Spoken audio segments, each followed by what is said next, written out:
3 ways ADHD can fuck up your sex life. Comment down below. I bet you wish you would have known this. Number 1, sex can become a chore to us. So we can get to the point that we actually don't care to have sex. Sex becomes very boring to us. And now all of a sudden we're not instigating sex. We don't really want to have sex because our brain will categorize it, if it is constant and it is the same and it is routine, as making a sandwich. It will actually, our brain will filter this in as a task, no longer as enjoyment.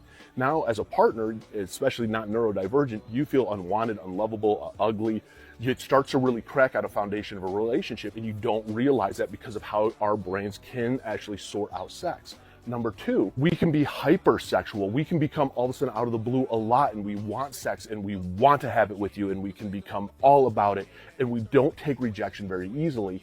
And again, this has nothing to do with assault. It's just how we are mental wise, because it is all of a sudden creating dopamine for us. So we go through highs and lows with sex to the point that we are all about it or we forget about it.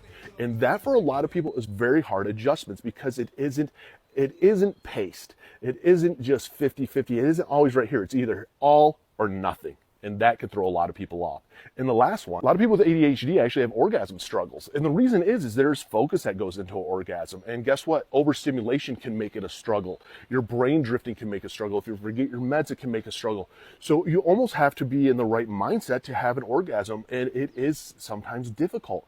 And that's where, blindfolds help, sensory helps, music in the background helps. There are a lot of different things that can actually make bedroom time a lot more fun, but it is something that people with ADHD struggle with, and it's something I wish I would have known. This is actually common.